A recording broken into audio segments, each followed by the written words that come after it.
Let's be honest, who doesn't like the idea of getting paid just for owning a stock? You wake up, check your phone, and Coca-Cola has already deposited a few dollars into your account. No extra work, no selling anything, it just shows up, and that feels pretty good. But then there's the other group, the so-called boring investors, the ones who tell you to stop overcomplicating things. Buy the entire market, sit still, and wait for 30 years. That's it. That's their whole strategy. So which approach is actually right? Today we're comparing dividend investing and index funds, not just in terms of returns, but also the psychology behind them, real retirement scenarios, and what each one really feels like over time. Welcome to Prime Invests, where we explain investing concepts in a simple way. But first of all, a quick disclaimer. This is not financial advice.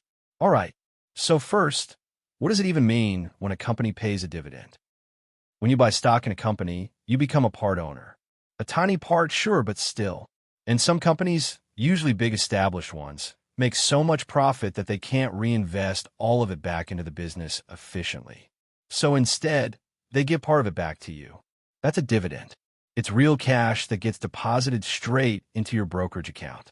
Companies like Coca-Cola, Johnson & Johnson, and Procter & Gamble are classic examples.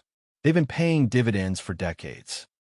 And some of them have even increased their dividend every single year for more than 25 years.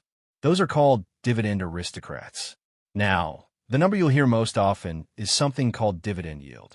It's just the annual dividend divided by the stock price. So if a stock is trading at $100 and pays $4 per year in dividends, that's a 4% yield, simple. But here's where things get interesting. You don't actually have to pick individual dividend stocks to do this. You can also invest in something called a distribution ETF, which is basically a fund that holds a basket of dividend-paying companies and then pays out regular income to you. So instead of relying on one company, you're getting dividends from dozens, sometimes hundreds, all at once. And just like individual dividend stocks, those payments show up as cash in your account on a regular basis. All right, so what are the actual advantages of dividend investing? The first one is income without selling. In retirement, you're not forced to liquidate shares. You're living off the cash your portfolio generates. That's genuinely powerful, especially during a market downturn. Your portfolio might be down on paper, but if the dividends keep coming, you can stay calm and avoid panic selling. The second advantage is psychological stability. Seeing cash arrive in your account on a regular basis helps people stay invested and avoid making emotional decisions during market crashes. And then there's dividend growth. Strong companies don't just pay dividends, they increase them over time. That means if inflation rises, your income can rise as well, which makes dividends a potential hedge against rising costs. Now, there are also some important downsides. Dividend investing often leads to concentration. Many portfolios end up heavily weighted towards sectors like utilities, consumer staples, financials, or real estate, which means you're not fully exposed to the broader economy and may miss out on higher growth areas. It's also important to understand that dividends are not free money. When a company pays a dividend, the stock price usually drops by roughly the same amount. You're not gaining extra value. You're just receiving part of your investment back in cash. On top of that, dividends are typically taxed when you receive them, even if you reinvest them in a taxable account. This creates friction that slows down compounding, especially when compared to more tax-efficient strategies. And finally, there's the risk of chasing high yields.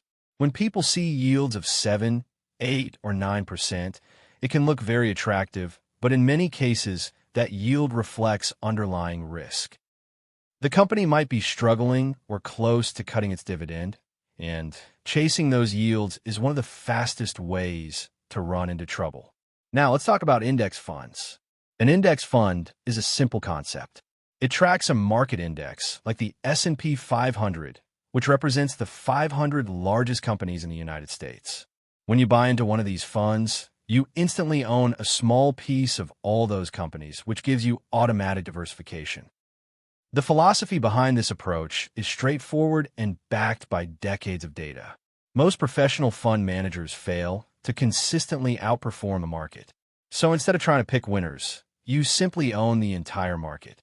This idea was popularized by John Bogle, the founder of Vanguard, back in the 1970s, and over time, the data has strongly supported his approach.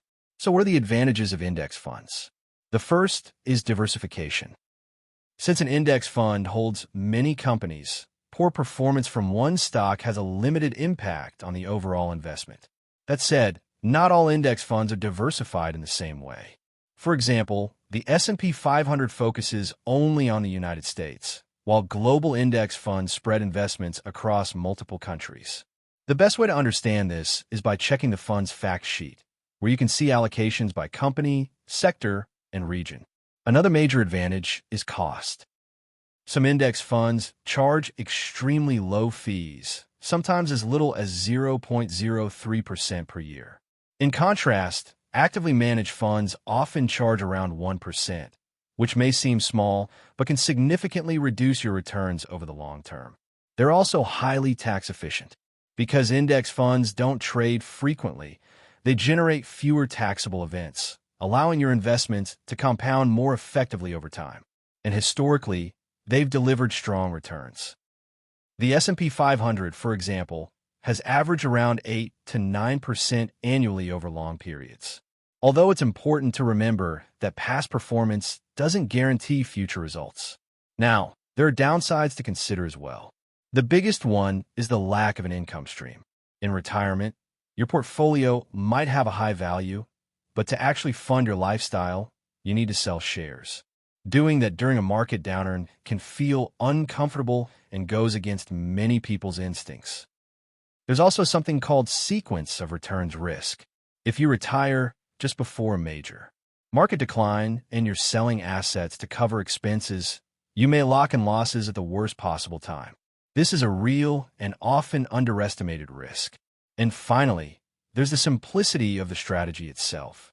Index investing is by design boring, but staying disciplined with a boring strategy can be surprisingly difficult. When markets drop significantly, there's no steady income to provide reassurance, just declining numbers on a screen. And that's often when investors are tempted to sell at the worst possible moment. Okay, but what does it look like to retire on each plan? Let's say you want to retire with $50,000 a year in income. Let's avoid taxes for simplicity. If you choose to follow the dividend path, you need a portfolio that generates $50,000 in dividends annually. At a 3.5% yield, which is realistic with quality dividend stocks, that means you need roughly $1.4 million invested. Your income arrives automatically. Bad year in the market? It might not matter. The dividends usually keep coming. The real risk of your portfolio is that it is much less diversified, and over 30 years, you may have left significant growth on the table. However, if you decide to follow the index fund path, you use what's called the 4% rule, a widely studied withdrawal strategy, suggesting you can safely withdraw 4% of your portfolio per year in retirement with a very low chance of running out of money over 30 years. To get $50,000 a year, you would need $1.25 million, actually slightly less than the dividend path. Your portfolio grows faster over time because you're invested in the whole market. But to get that $50,000, you're selling shares. And when markets drop, that feels psychologically brutal. The risk here is the sequence of returns. A bad crash in your first few retirement years can do real damage. That's why people start planning retirement outflows in advance. So what actually works best? Honestly, it comes down to the strategy you can stick with over the long term. But if I had to choose, purely based on the numbers, index funds come out ahead. They offer lower costs, broader diversification, and historically stronger total returns. That's what the data shows. Dividend investing, on the other hand, tends to win on the psychological side. The biggest mistakes don't come from choosing one of these approaches over the other. They come from behavior, panic selling during downturns, chasing high yields in risky companies, or never investing at all because you're stuck trying to find the perfect strategy. If you found this helpful, you can support the channel by liking the video. It makes a bigger difference than it might seem. And if you'd like to see a deeper dive into topics like dividend reinvestment or the 4% rule, let me know in the comments. Thanks for watching, and I'll see you in the next one. Bye.